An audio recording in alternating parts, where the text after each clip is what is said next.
Welcome back, everybody. This is the thejonnymar, and I am continuing with Soul Nomad and the World Eaters. As you can see, we have another choice to increase our affinity with one of our party members. And so what I'm going to do is talk to Odie, because I have not talked to him much so far. And generally, it's pretty funny to actually talk to Odie, because Gig usually has quite a bit to say.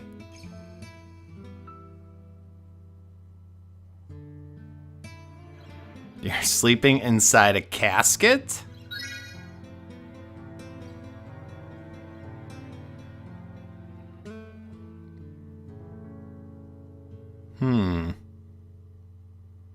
But a casket? That's kind of morbid.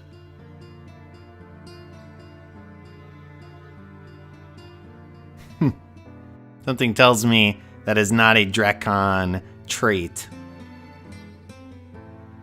Or Draken. I always forget how to pronounce it. I know Gig said it at one point. But why were you all beaten and tattered? You're a powerful wizard.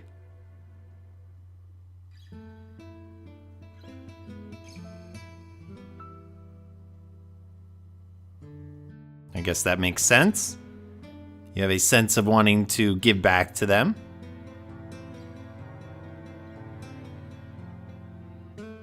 Let me sing you this song.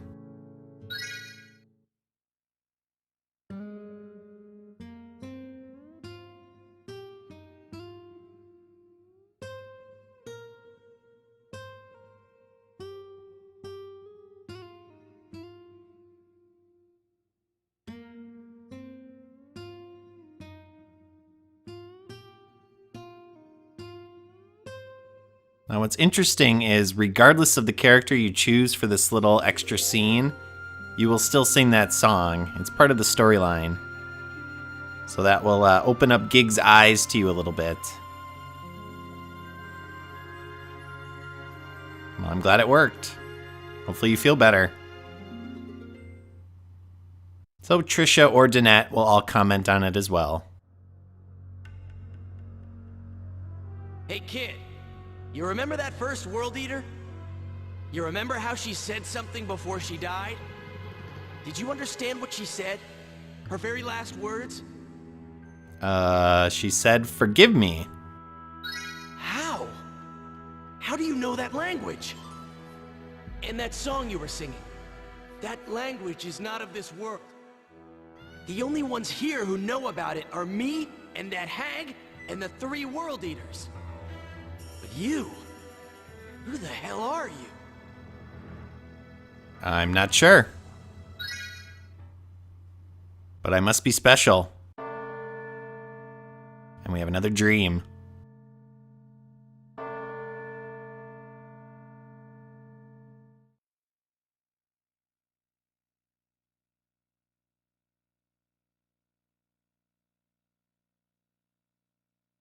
Sleeping now so calm and mild, safe and sound, my sweet young child, in my arms, until the morning blooms.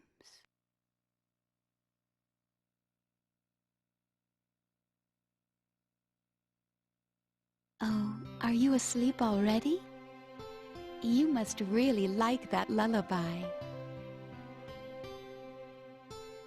You've been sleeping so much lately. I think the time for our goodbyes will arrive soon. At least remember your lullaby. If nothing else, remember that. It was born from our unwavering love for you. That is a solemn truth. Even if you come to hate your world and us, we love you. So I wonder if that's what that lullaby was, except in our language. The song in that dream. Why didn't you notice until now? You must have had this dream countless times, hearing those words. Who was that? Oh, come on, don't make that miserable face. It's not like you've just found out some life-altering truth. You still don't know who you are. What, you going soft on me now? Yuck. Sorry, but I have no interest in wallowing in self-pity. I'm me. No more, no less. That's all there is to it. If I can't recognize who I am, what use am I to anyone? Damn it. Now you've got me talking all sappy. What a pain in the ass. All right, and we also get Pinot and Agrippa. So we have our first angels added to our party automatically. So let's leave the city.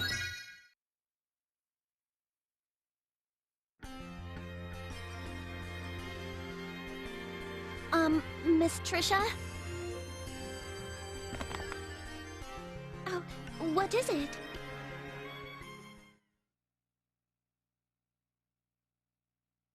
Ah, yes, I see.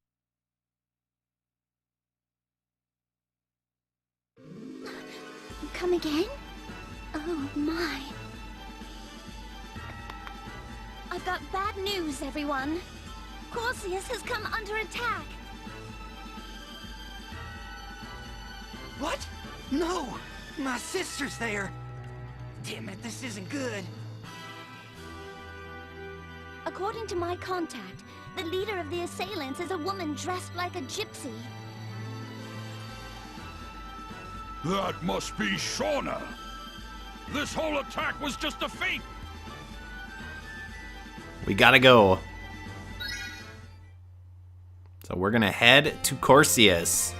But first, let's save and show off some of the new stuff we unlocked.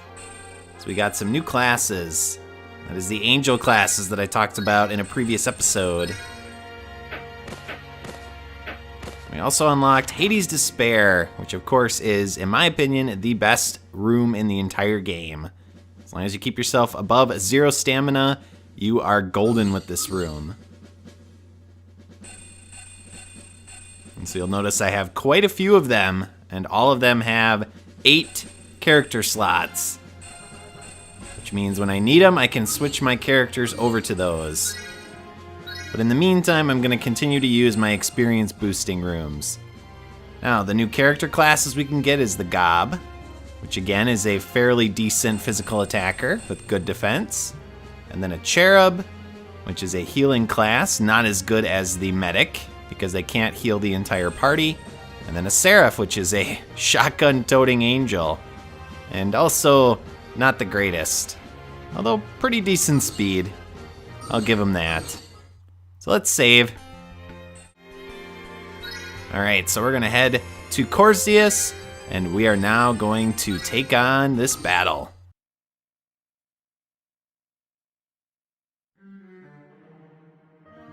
The place has been totaled.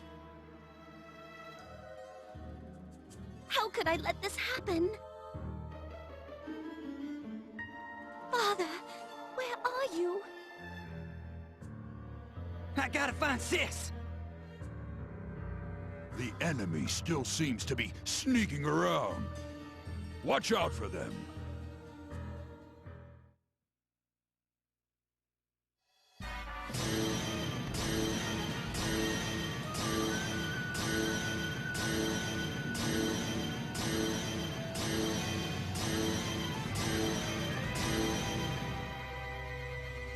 So on the surface, this can look like a very tough battle with these enemies sneaking around.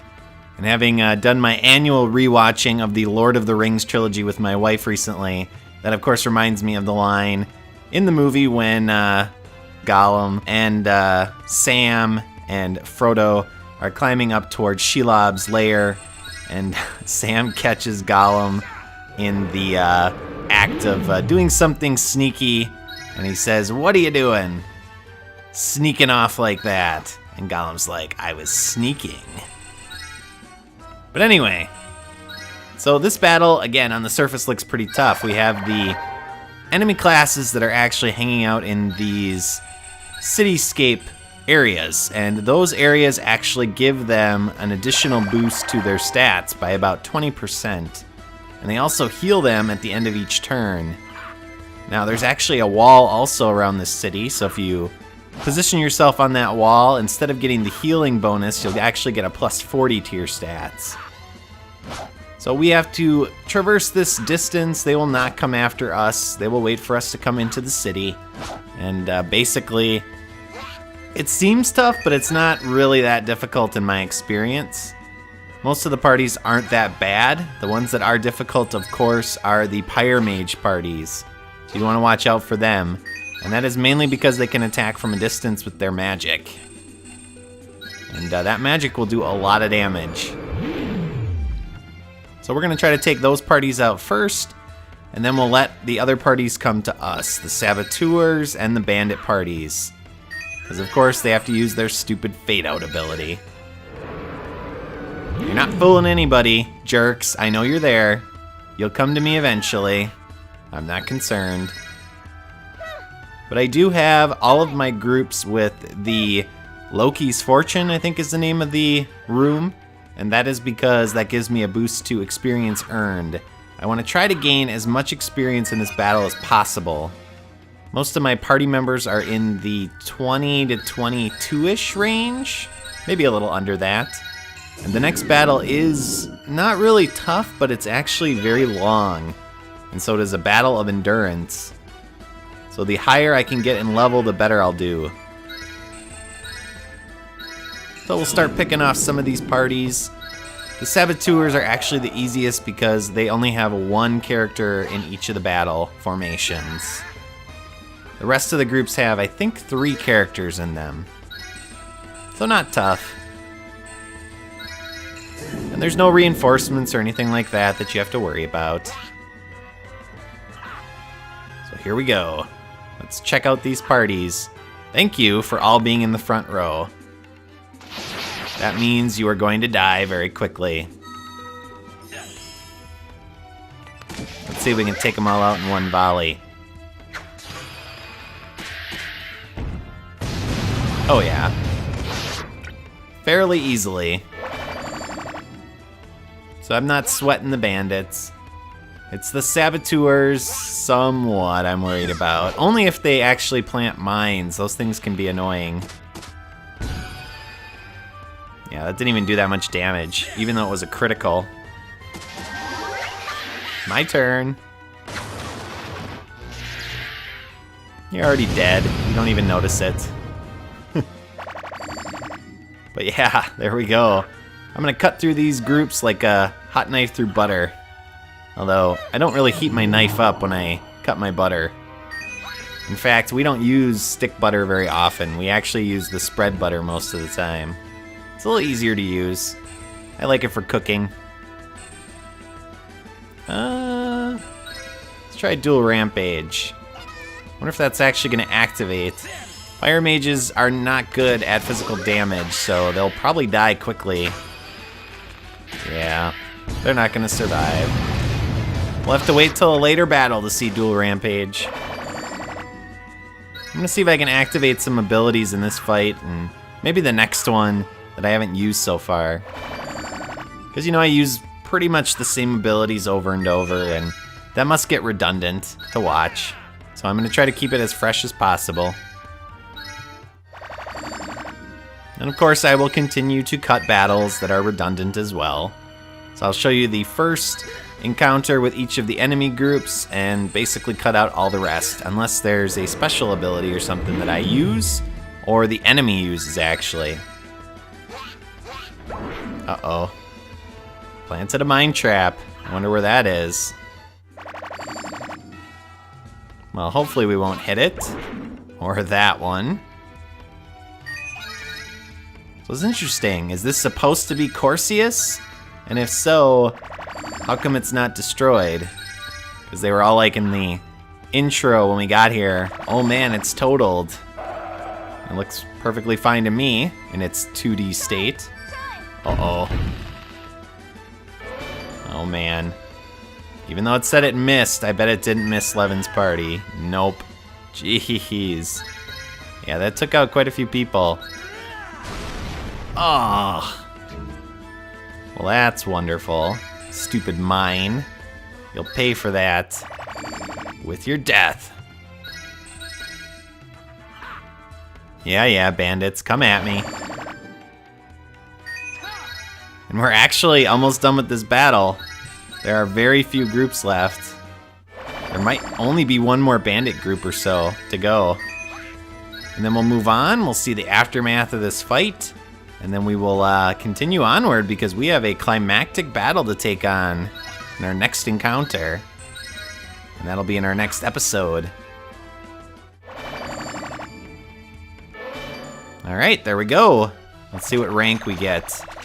That was pretty quick, so I'm guessing we'll get an S rank. Oh yeah. Sweet.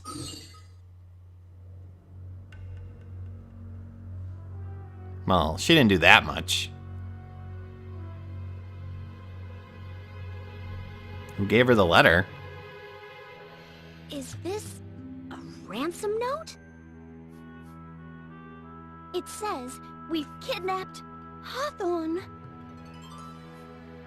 No, Father! Damn! My sister's gone too! Does it say where they took him? It says to meet them at the Crying Mountains to the north of the city.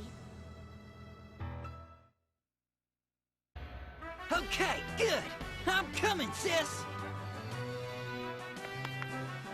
Hey, boy! He's already gone. I've never seen such a hot-blooded sep in all my life. Let's follow him, and we'll see him next time.